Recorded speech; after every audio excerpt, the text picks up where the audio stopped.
The silk of her wedding dress rustled against the carpet as Nicole Crawford lowered herself to the floor and rolled under the king-sized bed in the honeymoon suite. She pressed her hand over her mouth to keep from giggling, her heart racing with excitement. This was going to be perfect.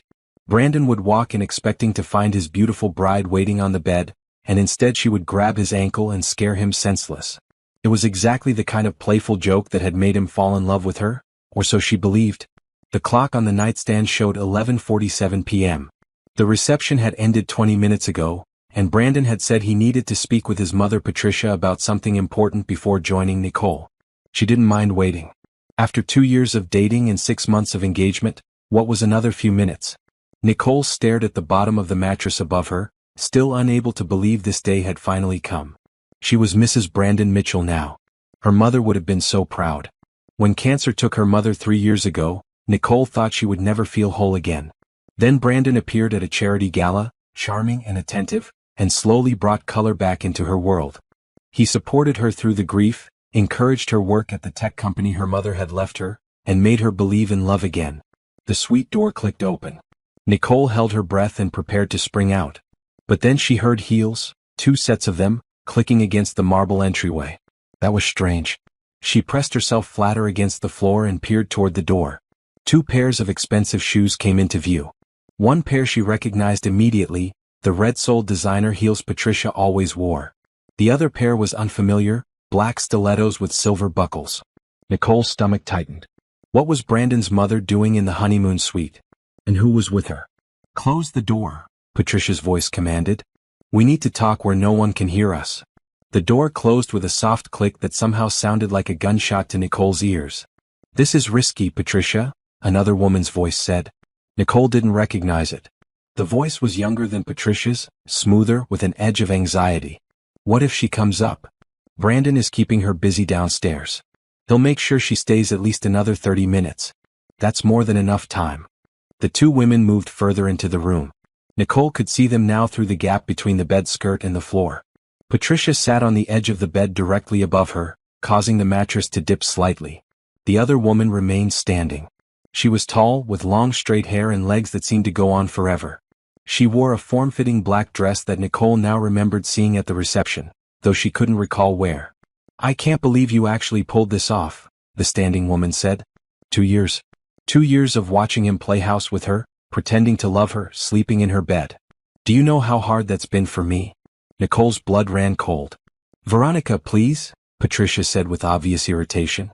"You know this was necessary. Her mother's company is worth $60 million, and she inherited every penny along with those patents. Do you think Brandon could have gotten close to that money any other way?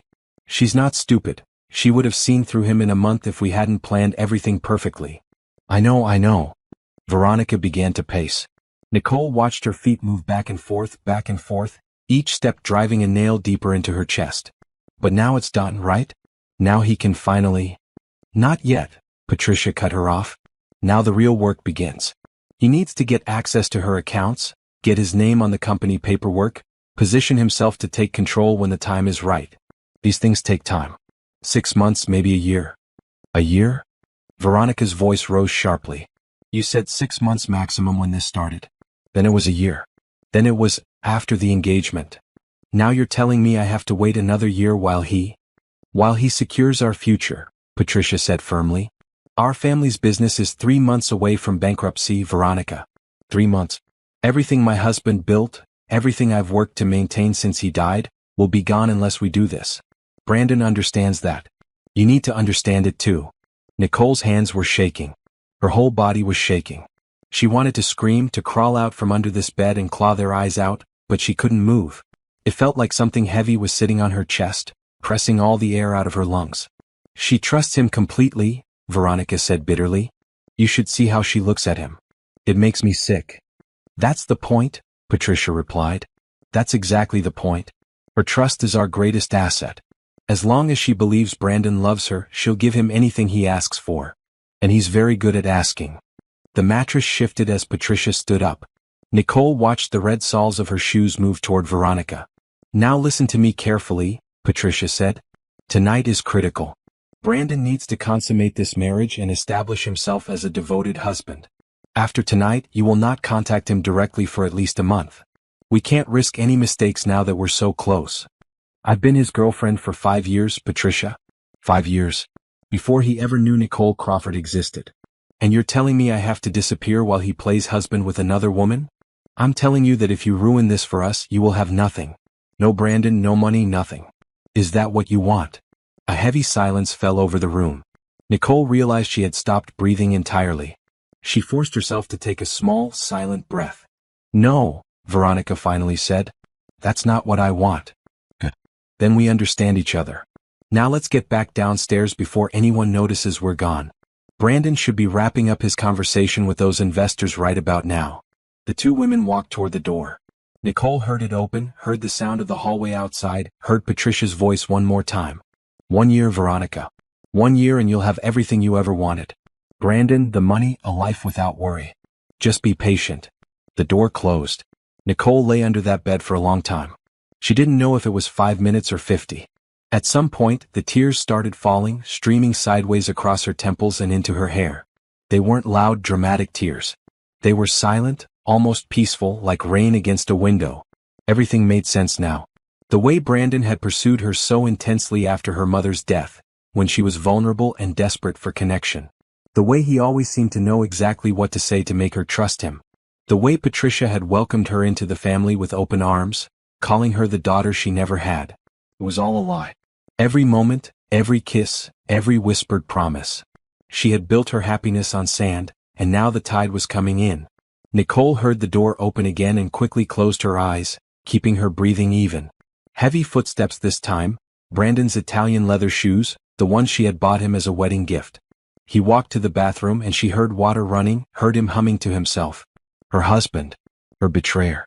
When he came back out, Nicole remained perfectly still. She watched his feet approach the bed and stop. Nicole? He called out, a hint of confusion in his voice. Baby, where are you? She didn't move. Didn't breathe. He moved around the room, checking the balcony, the closet, the bathroom again. She heard him take out his phone and dial. She's not here, he said into the phone. Boss. I don't know, maybe she went back to talk to someone. I'll go check the reception hall. He left. Nicole rolled out from under the bed. She stood in the middle of the honeymoon suite, her beautiful white dress covered in dust, her makeup streaked with tears, her heart shattered into a million pieces. But as she looked at herself in the mirror, something else began to emerge from the wreckage. Something cold and sharp and clear. They wanted to destroy her for money? They thought she was just some naive, trusting fool they could manipulate and discard? They had no idea who they were dealing with. Nicole wiped her eyes, straightened her dress and took a deep breath. Then she pulled out her phone and made 2 calls. The first was to her best friend Denise. The second was to her family lawyer James. We need to meet, she said to both of them. Tonight. I don't care what time it is. Something has happened and I need your help. She ended the calls and looked at herself in the mirror once more. The woman staring back at her was different now. Harder. More focused. Brandon Mitchell wanted to play games with her life? Fine. Game on. Nicole sat in Denise's kitchen at 2 in the morning, her wedding dress replaced by borrowed sweatpants and a t-shirt. Her hands were wrapped around a cup of tea that had long gone cold, but she couldn't seem to let it go. The warmth was an anchor, something solid to hold onto while her mind replayed everything she had heard. Tell me again, Denise said. She sat across from Nicole, her eyes red from crying but her voice steady. Denise had been Nicole's best friend since college, and she had never trusted Brandon. Nicole had always dismissed her concerns as overprotectiveness. Now she wished she had listened. His mother brought that woman, Veronica, to the honeymoon suite, Nicole said for the 3rd time. They thought the room was empty. They talked about everything. The plan, the money, how long they've been deceiving me. 5 years, Denise repeated. He's been with this Veronica woman for 5 years? Nicole nodded. Before me. He was already with her when we met. This whole relationship, our entire engagement, the wedding, it was all just a scheme to get my mother's company. Patricia's family business is about to go bankrupt. They needed my money to save it. Those monsters. Denise's voice shook with anger. Those absolute monsters. I knew there was something wrong with him. I knew it. The way he was always so perfect, so smooth, never a single rough edge. Real people have rough edges, Nicole. I know that now. James Chin, no, not that name. James Porter, Nicole's family lawyer, arrived an hour later. He was a serious man in his 50s with gray at his temples and a reputation for being ruthless in court. Nicole's mother had trusted him completely, and he had managed the family's legal affairs for 20 years. First things first, James said, setting his briefcase on the table. Did you sign anything tonight? Any documents at all? Just the marriage license, Nicole said. Brandon mentioned something about adding his name to some accounts tomorrow for convenience, but I didn't sign anything for that. Good. That's good. James pulled out a legal pad and began making notes. Now, tell me about the prenuptial agreement. Nicole felt a flicker of something that might have been hope. Brandon insisted we sign one. He said he wanted to prove he wasn't after my money, that he would be fine if we divorced with nothing. Do you have a copy? Yes, in my safe at home. I need to see it immediately. These things can be tricky. If it wasn't drafted carefully, it might not offer the protection you think. Nicole's stomach turned. His mother's lawyer drew it up. I just signed where Brandon showed me. James and Denise exchanged a look. Don't worry, James said, though his voice was careful. We'll review every word. But Nicole, I need you to understand something. Until we know exactly what we're dealing with legally, you need to be very careful about what you say and do around Brandon. If he realizes you know the truth, he might accelerate his plans or destroy evidence. Evidence? Nicole repeated. What kind of evidence? Everything. Emails, texts, financial records, anything that shows his intent to defraud you. These people are criminals, Nicole. What they're doing isn't just morally wrong, it's illegal. But to prove it, we need documentation. Nicole looked at her cold tea, her mind beginning to shift from shock into something more focused. So I should go back? Pretend nothing happened. For now, yes. I know that's incredibly difficult, but it's the smartest play. Let them think they've won. Meanwhile, we'll be building a case they never see coming. Denise reached across the table and took Nicole's hand. You don't have to do this alone. I'll be with you every step. Nicole squeezed her friend's hand and felt something strengthen inside her. The heartbreak was still there, it would be there for a long time, but it was making room for something else now. Purpose. What about my company? Nicole asked James. How do I protect it? First thing tomorrow we change every password, every access code. We review who has signing authority and limit it to only you. We inform your board of directors that no changes can be made without a meeting where you are present. My board. Nicole's eyes widened. Patricia got me to add Brandon to the board 3 months ago. She said it would show the investors that we were a united front. James wrote something down quickly. Then we need to move carefully around that. We'll find a way to remove him, but it has to be done properly or he might get suspicious. This is a nightmare, Nicole whispered. It was, James agreed. But nightmares end, and when this one does, you're going to be the one standing. I promise you that. Nicole drove back to the hotel as the sun was coming up. Brandon was asleep in the honeymoon suite, sprawled across the bed like nothing was wrong. Nicole stood in the doorway and watched him for a long moment. How many times had she looked at him with love? How many times had she touched his face, kissed his lips, trusted him with her secrets and her dreams? All those memories felt poisoned now, like photographs developing wrong, showing the darkness underneath the smiling surface. She went into the bathroom and looked at herself in the mirror. Her eyes were swollen from crying, but her jaw was set firm. She thought about her mother, about the company she had built from nothing, about all the employees who depended on it for their livelihoods. Patricia and Brandon thought they could just take it. They thought Nicole was nothing but a grieving orphan they could manipulate. They were wrong. Nicole washed her face, applied enough makeup to hide the worst of the damage, and practiced her smile in the mirror until it looked real. Then she walked out of the bathroom and gently shook Brandon's shoulder. "Morning, husband," she said softly. Brandon opened his eyes and smiled at her, and for a moment the expression looked so genuine that Nicole almost doubted what she had heard. But then she remembered the words, "Her trust is our greatest asset." "Morning, wife," he said, pulling her down for a kiss. "Where did you disappear to last night? I looked everywhere for you." "I got talking to one of my cousins and lost track of time," Nicole lied smoothly. "It was easy, too easy. When I finally came up, you were out cold. I didn't want to wake you. You should have. I wanted our wedding night to be special. We have plenty of nights ahead of us," Nicole said. "Right now, I just want breakfast. I'm starving." Brandon laughed and kissed her again. "That's my girl. Always thinking about food. My girl." The words made Nicole's skin crawl, but she kept her smile in place. She was not his girl. She was not his anything. She was the woman who was going to take everything from him just like he planned to do to her. but he would never see it coming. The next 3 weeks were the hardest of Nicole's life. Every morning she woke up next to Brandon and fought the urge to scream the truth in his face. Every night she lay beside him and listened to his breathing, wondering how the same mouth that told her he loved her could also plot her destruction. But she held it together. She smiled when he kissed her goodbye in the morning. She asked about his day when he came home. She played the role of happy newlywed so perfectly that even she started to wonder if she was losing her mind. The only thing keeping her sane was the work happening behind the scenes. James moved quickly and quietly. Within the first week, every password and security code at Nicole's company was changed. Brandon's board access was quietly reduced through a series of technical-looking excuses. System upgrades, security protocols, nothing personal. He complained once or twice, but Nicole soothed him with promises that it would all be restored soon. "They're just being extra careful," she told him. "You know how IT people are." "Yeah, I guess," Brandon said, though she could see the frustration behind his eyes. His plans were already being slowed and he didn't even know why. Meanwhile, Denise did research on Brandon's past. What she found was disturbing.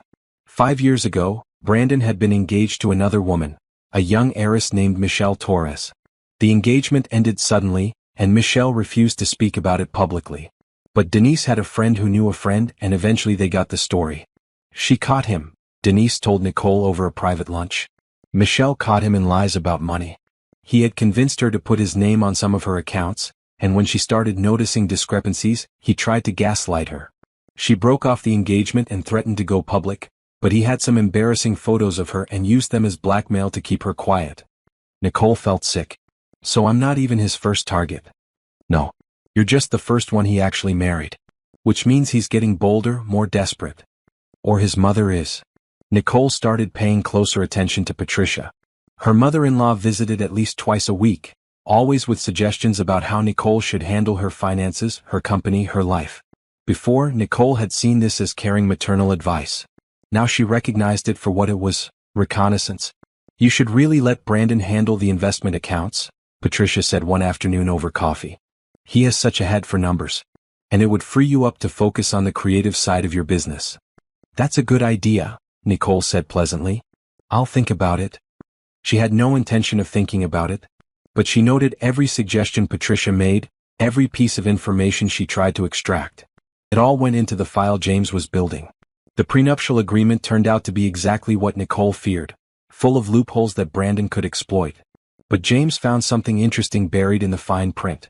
"Look at this clause," he said, spreading the document across his desk. "It states that in the event of fraud or deception leading up to the marriage, all protections are voided and the deceived party is entitled to seek full damages. So if I can prove the marriage was based on fraud, then the prenup becomes your weapon instead of his. Everything flips in your favor." Nicole smiled for the first time in weeks. "Then let's prove it." She started documenting everything. When Brandon's phone buzzed with texts he quickly hid, she noted the times. When he took calls in the other room, she wrote it down. When he met with his mother for their frequent lunches, she had a private investigator follow them. The investigator, a quiet professional named Robert Hughes, produced results within 10 days. "Your husband meets with this woman at least twice a week," Robert reported, showing Nicole photographs. "Sometimes at her apartment, sometimes at hotels. Based on their body language, this is not a casual relationship." Nicole looked at the pictures of Brandon and Veronica together, walking arm in arm, kissing in parking lots, laughing over dinner. The images hurt, but not as much as she expected. Maybe because she already knew. Maybe because the man in those photos was a stranger now. "Is this enough?" she asked James. "It's a start. But we need more than infidelity, we need proof of the fraud itself. Communication between them discussing the plan. Financial records showing their true intent." Nicole nodded slowly, thinking. Brandon was careful with his phone, but he was less careful with his laptop. He had a home office where he sometimes worked late at night while Nicole went to bed. "I might know how to get it," she said. That night, Nicole waited until Brandon was asleep and crept into his office. His laptop was password protected, but she knew his habits. He used the same password for everything, a combination of his birthday and his mother's maiden name. She was in within seconds. His email was a gold mine. Messages to Veronica complaining about having to perform for Nicole every night. Exchanges with Patricia strategizing about when to push for access to certain accounts. Spreadsheets showing exactly how much of Nicole's wealth they planned to take and when. Nicole photographed everything. Page after page, email after email, until she had documented their entire scheme from beginning to end. Then she cleared her tracks, closed the laptop, and went back to bed. Brandon didn't stir. He had no idea that his wife had just gathered enough evidence to destroy him. Nicole lay awake for hours, staring at the ceiling. Tomorrow she would share everything with James. The day after, they would begin the next phase. The silent retreat was over. It was time to fight. James spread the printed documents across the conference table like a deck of cards showing a losing hand, Brandon's losing hand. Emails, spreadsheets, photographs, bank records. Laid out like this, the evidence was overwhelming. "This is exceptional work," James said, looking at Nicole with something like admiration.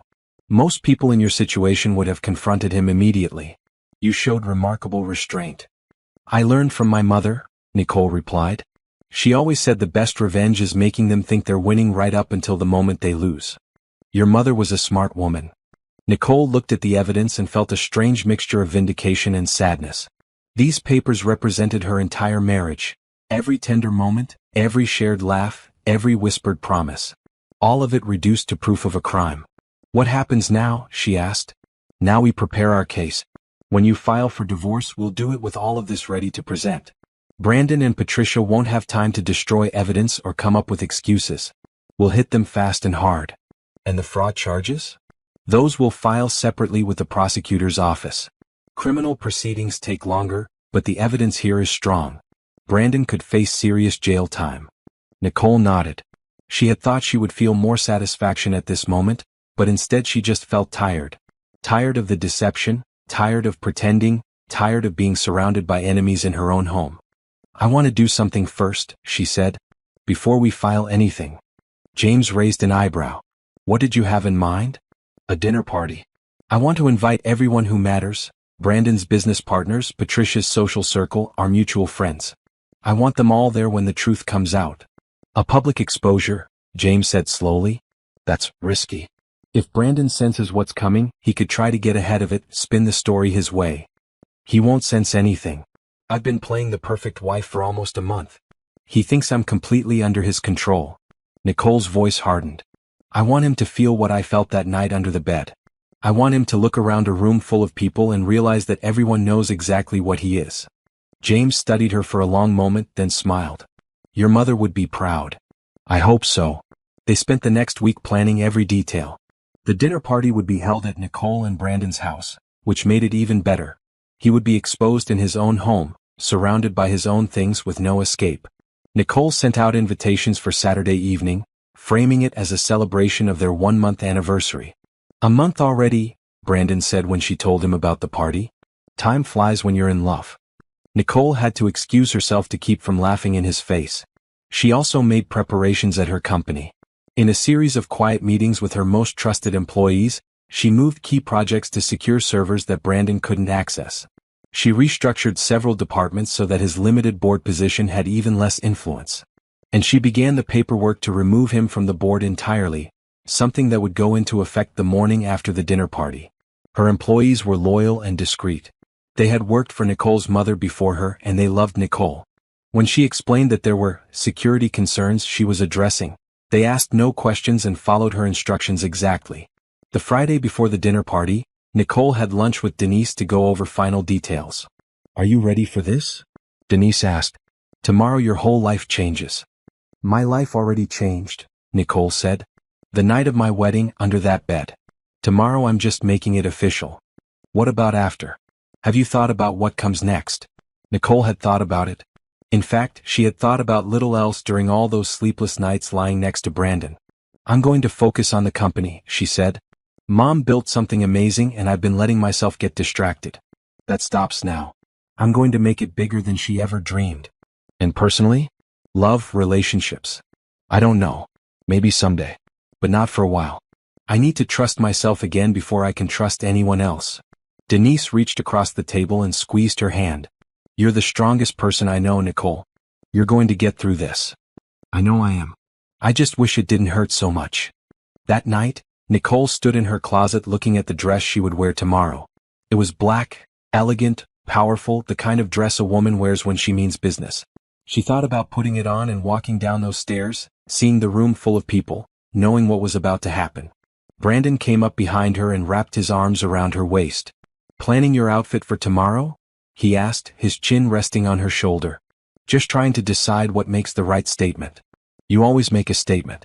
That's what I love about you." Well, the word was a knife in her gut. "Brandon," she said slowly, "are you happy? With me, with us?" "Of course I am. Why would you ask that?" "I don't know. I just want to make sure I'm doing enough. Being a good wife." He turned her around to face him, his hands on her shoulders, his eyes meeting hers. For a moment the mask slipped and she saw something real there, not love but something like admiration. The admiration of a predator for prey that hadn't yet realized it was caught. "You're perfect," he said. "Everything about you is perfect." Nicole smiled at him, letting him see what he expected to see: a woman in love, a woman fooled, a woman under control. "I'm glad," she said. "I just want tomorrow to be special." "It will be," he promised. "I'll make sure of it." Yes, Nicole thought. Tomorrow will definitely be special. Just not the way you're expecting. On the morning of the dinner party, Nicole woke at dawn and went for a run. The neighborhood was quiet at that hour, the houses dark and peaceful, and she needed the silence to prepare herself for what was coming. Each step against the pavement was a rhythm she matched to her thoughts. Tonight everything changes. Tonight you get your life back. When she returned home, Brandon was still asleep. She showered and dressed in casual clothes, then went to her home office to handle some last-minute details. James had sent over the final versions of the divorce papers, ready to be filed first thing Monday morning. She reviewed them one more time, then locked them in her personal safe alongside copies of all the evidence. The caterers arrived at 2 o'clock. Nicole directed them through the house, watching as tables were set up, flowers arranged, lights adjusted. Everything had to be perfect. This wasn't just a dinner party, it was a stage, and she was setting the scene for the most important performance of her life. Brandon finally emerged around 3, looking relaxed and pleased. "This is impressive," he said, surveying the preparations. "You've really gone all out." "I wanted it to be memorable." "It will be. I'm going to go pick up my mother.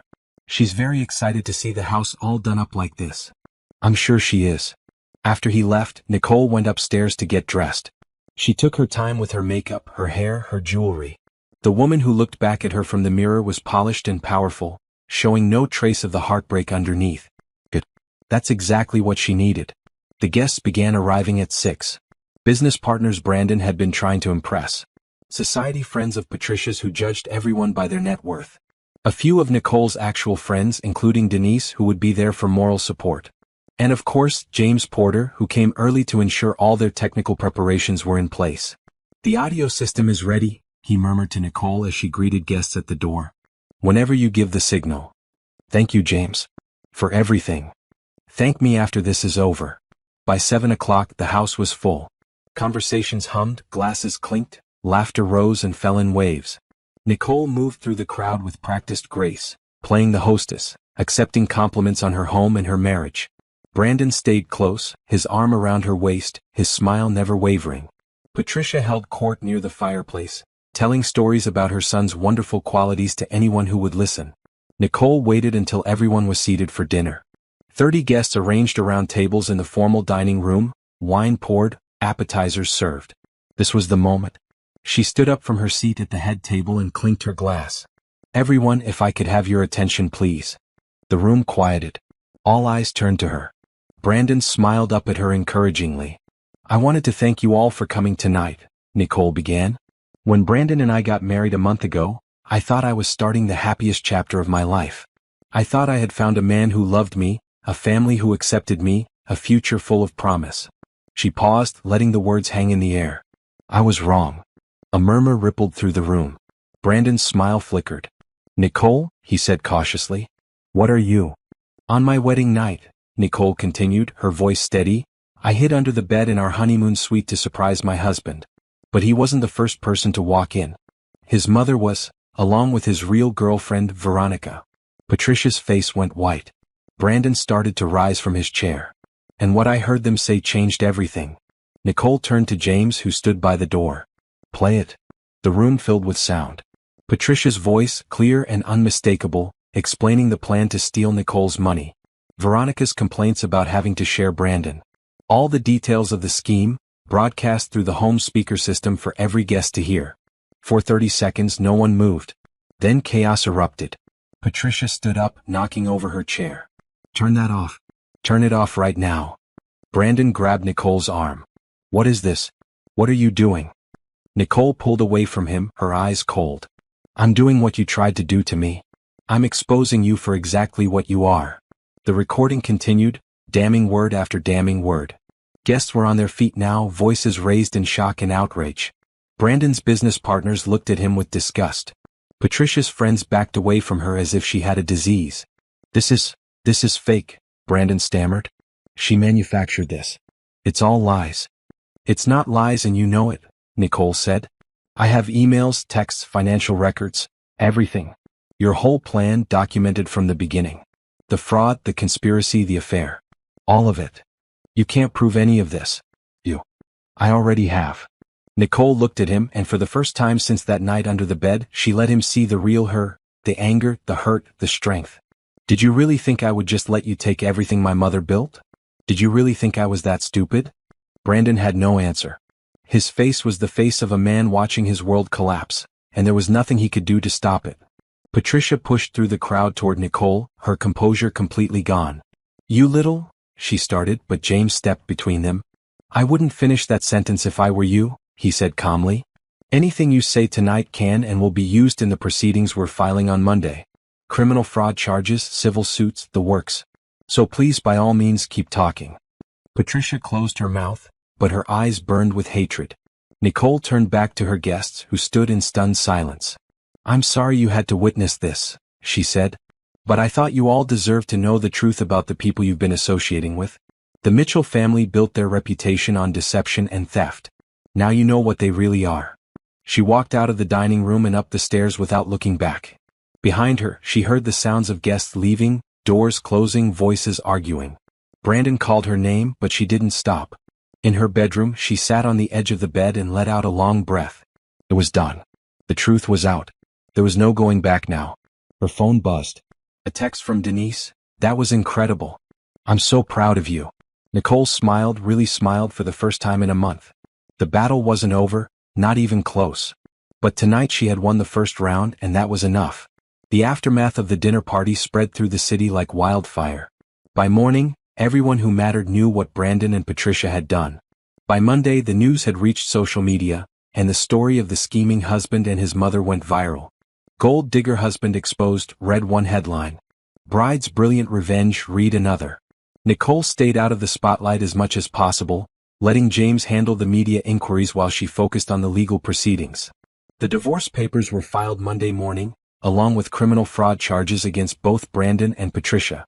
Their assets were frozen, their bank accounts locked, their lives put on hold while the justice system began its slow work. Brandon tried to contact Nicole constantly, calls, texts, emails, even showing up at her company office. She blocked his number and had security turn him away at the door. She had nothing to say to him. There was nothing he could say to her. Patricia was even worse. She actually tried to get mutual friends to intervene on her behalf, claiming that Nicole had misunderstood, that the recording was taken out of context. But no one was buying it. The evidence was too clear, the scheme too obvious. Patricia's social circle evaporated overnight. Invitations stopped coming. Doors that had always been open were suddenly closed. Nicole's attorney filed the civil suit 2 weeks after the dinner party. It was a masterpiece of legal strategy, claiming damages for fraud, emotional distress, and conspiracy.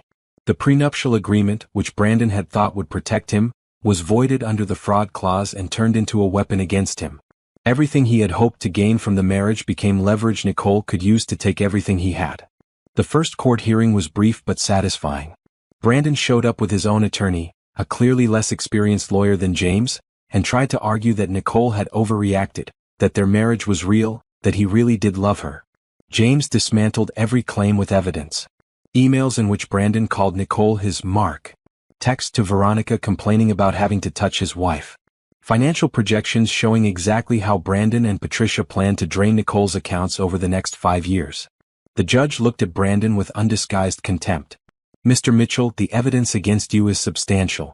I'm setting a trial date for 3 months from now, and until then, you are prohibited from contacting Mrs. Mitchell or coming within 500 feet of her home or place of business. Do you understand?" "Your Honor, that's my home too." You should have thought about that before you turned your marriage into a criminal enterprise. The restraining order stands. Brandon left the courthouse looking like a man who had just watched his future burn to the ground. Nicole walked out with her head high and her lawyer beside her.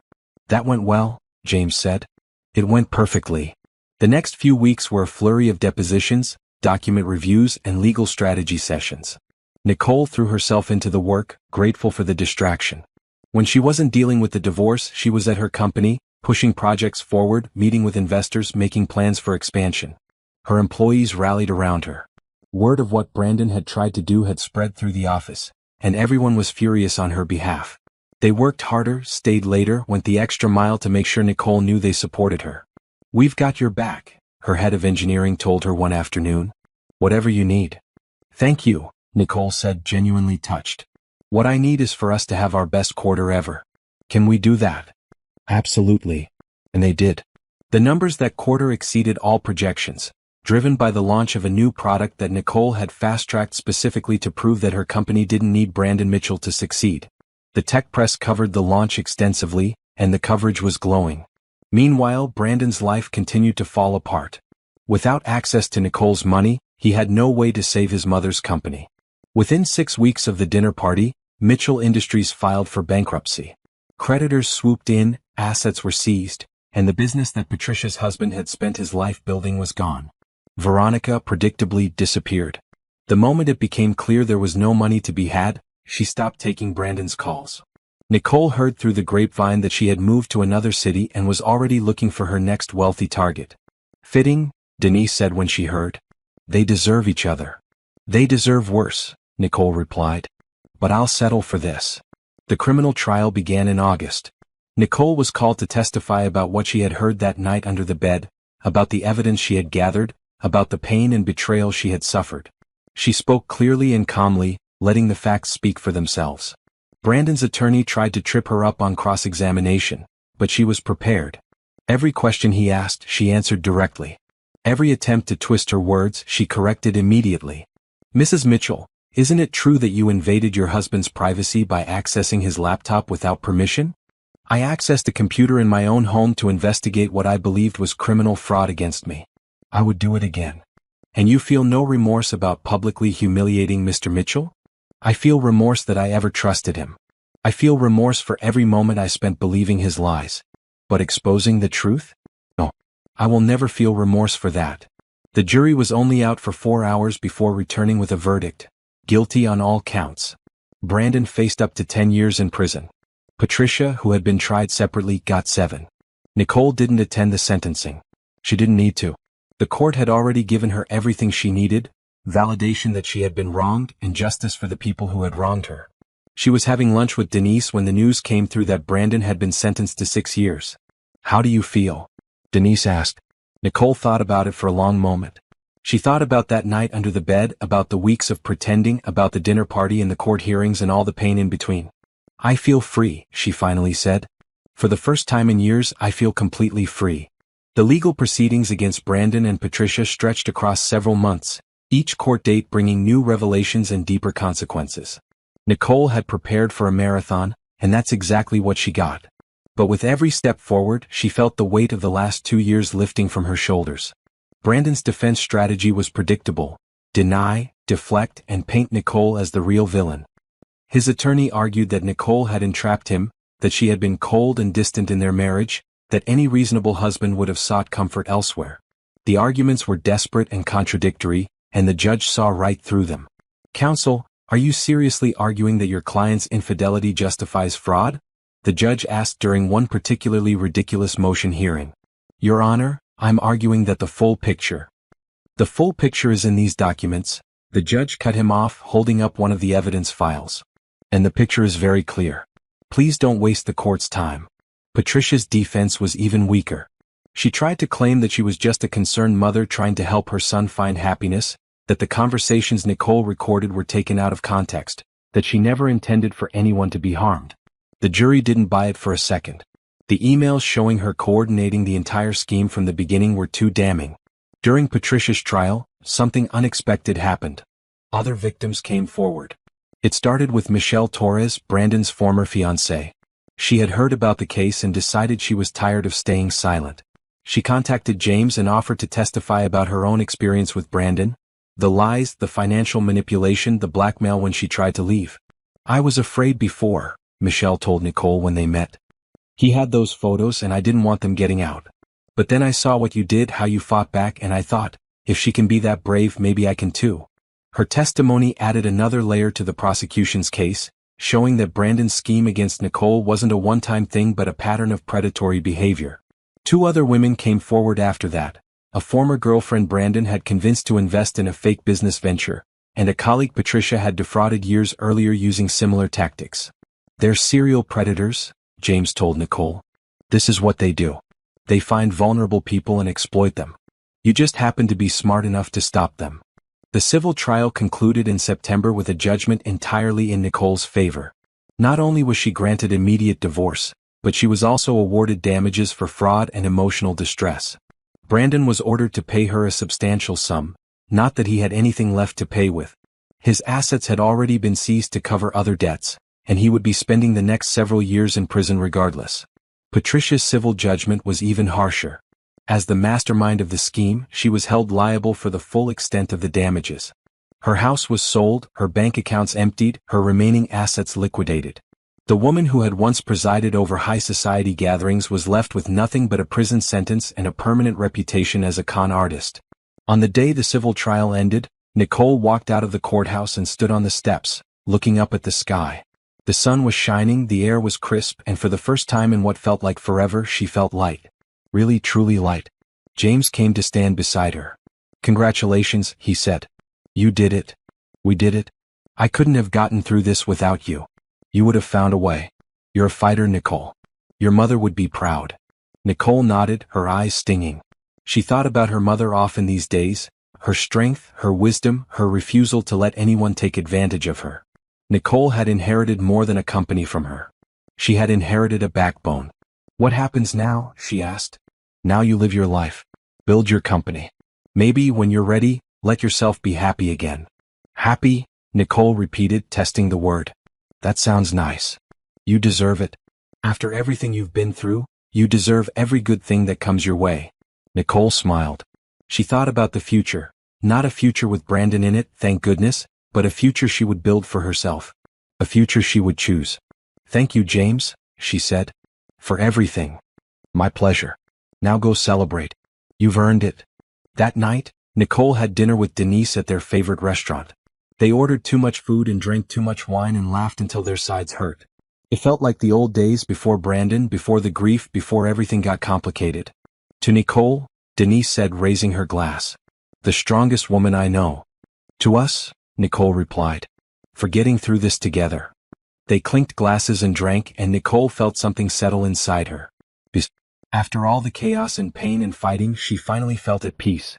The war was over. She had won. Now it was time to build something new. The collapse of Brandon Mitchell was swift and thorough. By the time he began serving his prison sentence, there was nothing left of the life he had tried to build on Nicole's stolen wealth. His business connections had abandoned him. His social circle had disowned him. Even his own extended family wanted nothing to do with him. Nicole followed the news of his downfall with detached satisfaction.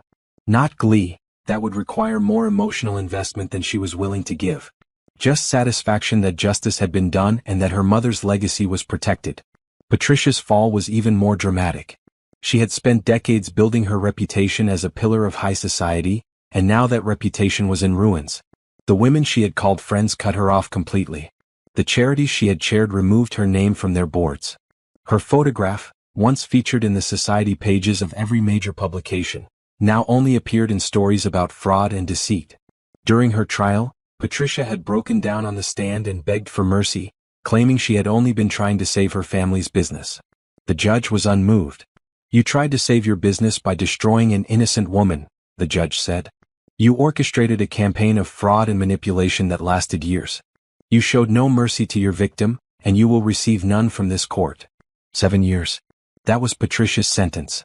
7 years in prison for conspiracy, fraud, and various other charges. By the time she got out, she would be in her 70s with no money, no friends, and no reputation. The society queen would end her days in obscurity. Veronica, the woman who had waited 5 years for Brandon to deliver on his promises, ended up with nothing. After the scandal broke, she fled to another state, but word of her involvement followed her.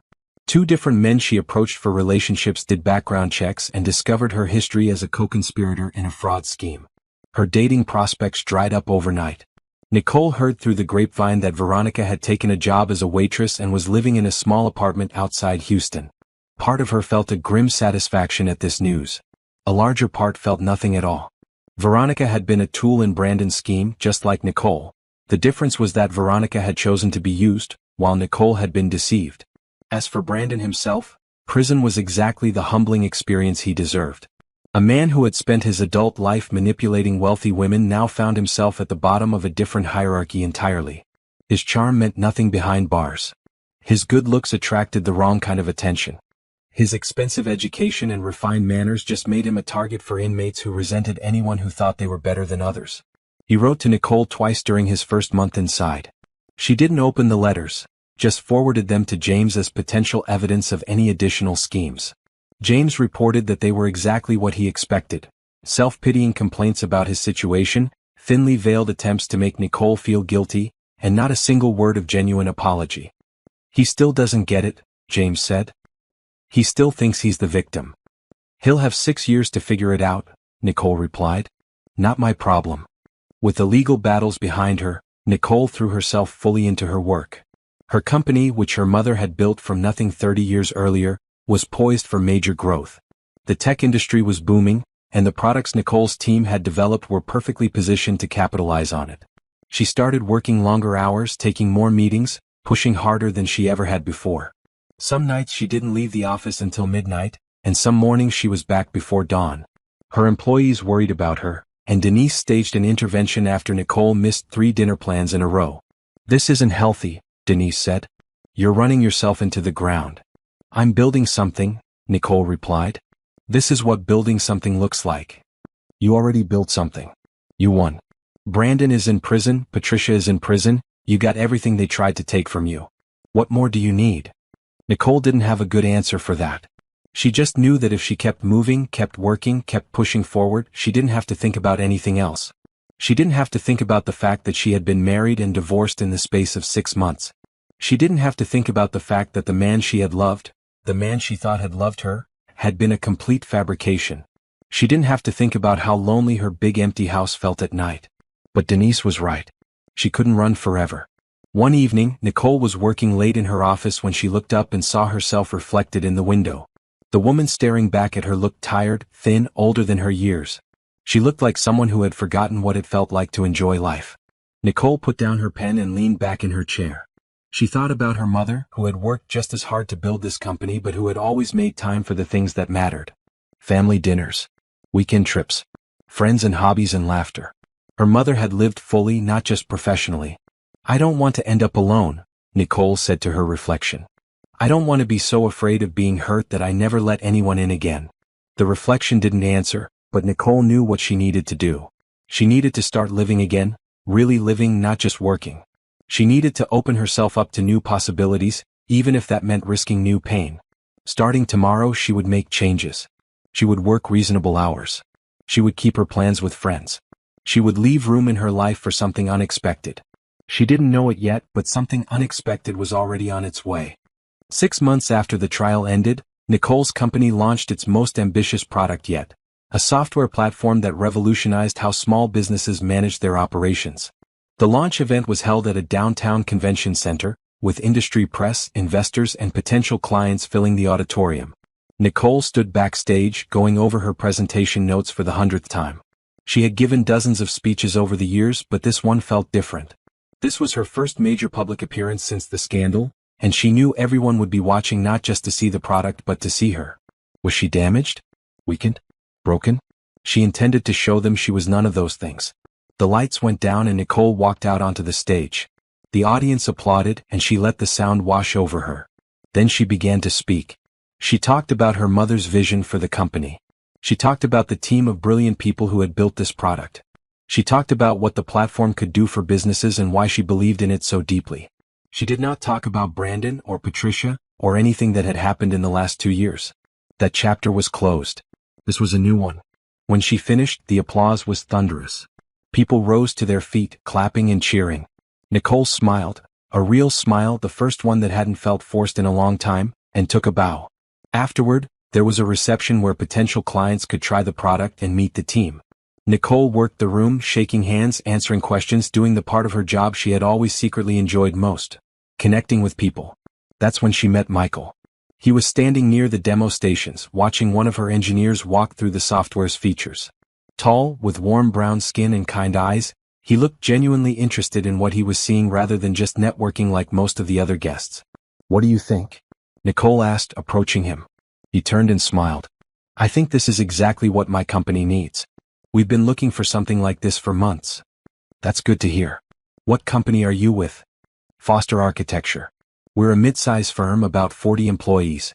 I'm the managing partner." Nicole shook his hand. "Nicole Crawford.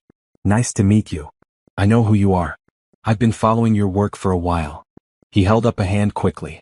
"Not in a weird way. I mean professionally. My sister is in tech and she's been talking about your company for years. Says you're one of the most innovative leaders in the industry. Your sister has good taste." Michael laughed. "I'll tell her you said that." They talked for almost an hour. Not just about the software but about architecture, business, life. Michael was smart and funny and genuinely interested in what Nicole had to say, not just waiting for his turn to talk. He asked thoughtful questions and actually listened to the answers. By the time the reception ended, Nicole realized she was disappointed it was over. "I should get your contact information," Michael said. "For the software demo. My operations team will want to see it." "Of course." Nicole handed him her card. "Have them reach out to schedule something." He took the card and looked at it for a moment. Then he looked at her. "Can I be honest with you?" he asked. "Please." "The software looks great and my company will probably buy it. But that's not really why I want to stay in touch." He met her eyes directly. "I'd like to get to know you better. Not as a business contact. As a person." Nicole felt something flutter in her chest, something she hadn't felt in a long time and wasn't sure she wanted to feel again. But there was nothing calculated in Michael's expression, no agenda behind his eyes. He was just a person who found her interesting, and that was nice. "I'm not in a great place for dating right now," she said honestly. "I just went through something complicated and I'm still figuring things out."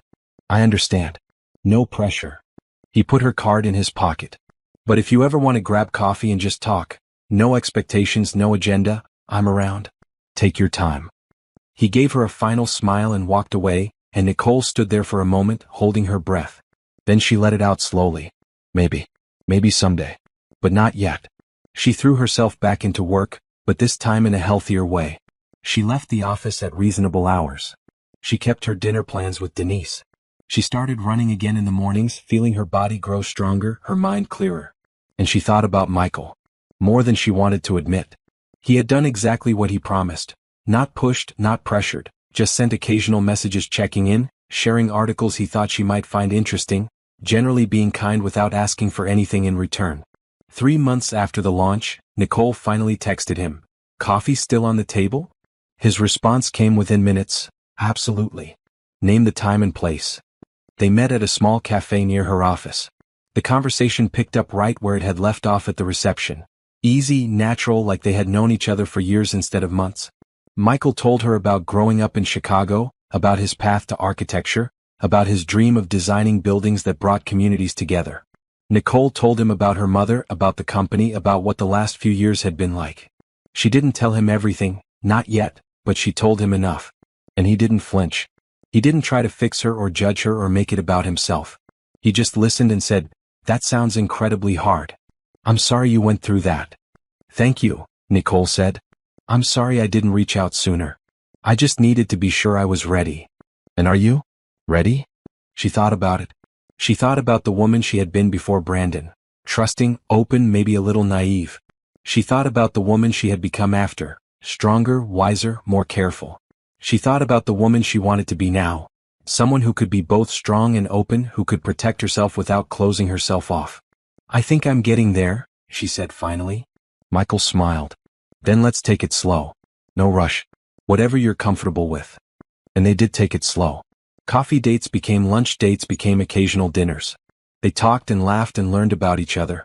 Michael was patient and kind and never once made Nicole feel pressured or rushed. He seemed to genuinely enjoy her company without needing anything from her. It was so different from Brandon that sometimes Nicole couldn't believe it was real. But it was real. Michael was real. And slowly, carefully, Nicole began to let herself trust again. 1 year after the dinner party that had exposed Brandon's scheme, Nicole stood in a courtroom for the last time. This was the final hearing, a formality to close out the remaining legal proceedings and ensure that all judgments had been satisfied. Brandon wasn't there, he was still in prison, but his attorney was present, looking tired and defeated. All matters have been resolved in favor of the plaintiff, the judge announced. This case is officially closed. Nicole shook James's hand and walked out of the courthouse into the sunlight. It was over. Really truly over. The man who had tried to steal her life had lost his own, and she was free. That evening she hosted a small gathering at her home. Her home, fully hers now that Brandon had no claim to it. Denise was there, along with a few other close friends. James came by briefly to offer his congratulations. And Michael was there, standing beside her as if it was the most natural thing in the world. Speech. Denise called out, clinking her glass. The woman of the hour must make a speech. Nicole laughed and shook her head, but everyone else took up the chant. Finally, she held up her hands in surrender. Okay. But just a short one. She looked around the room at the faces of the people who had supported her through the worst year of her life. Her eyes stung and she let them. A year ago, I discovered that my entire marriage was a lie, she began.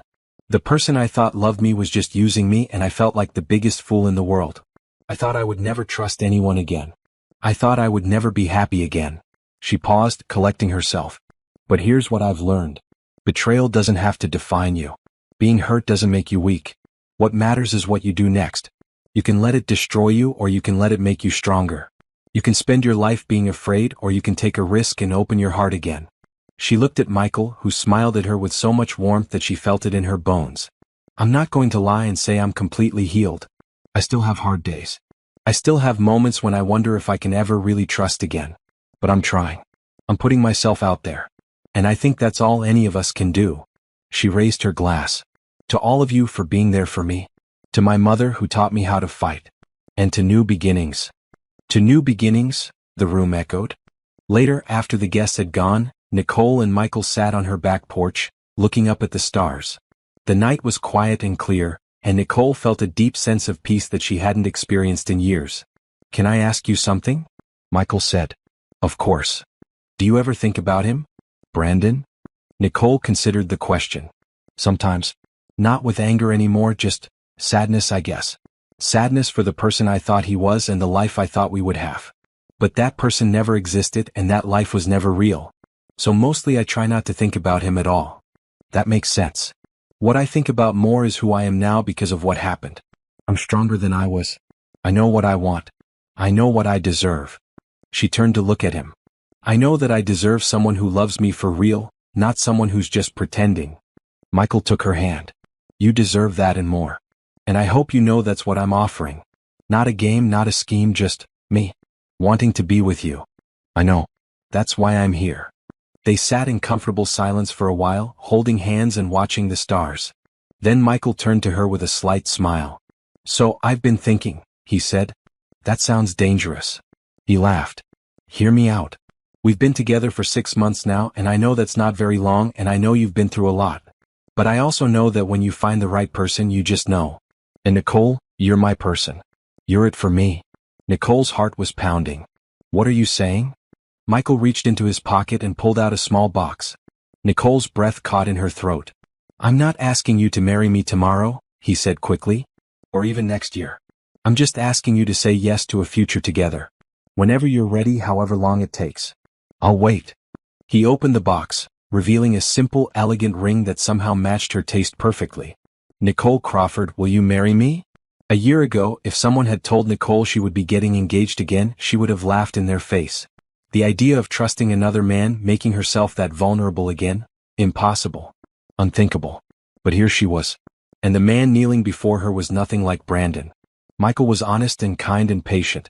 He had never pushed her, never tried to change her, never made her feel like she wasn't enough. He loved her for exactly who she was. And she loved him too. She had been afraid to admit it even to herself, but it was true. Yes, she whispered. Michael's face broke into a huge smile. Yes. Yes. She was laughing and crying at the same time. Yes, I'll marry you. Not tomorrow, not next year, but eventually. Yes. He slipped the ring onto her finger and pulled her into a kiss, and Nicole felt something shift inside her. The last piece of the wall she had built around her heart crumbled away, and for the first time in years she felt completely open. Completely ready. She had been betrayed, lied to, used. She had hit rock bottom and thought she would never get back up. But she had fought back. She had taken control of her own story. And now here she was, standing in the ruins of her old life, ready to build something new.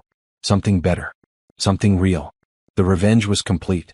Not because Brandon was in prison or Patricia was disgraced, but because Nicole was happy. Truly, deeply happy. She had taken everything they tried to steal from her and multiplied it 1,000-fold. That was the best revenge of all.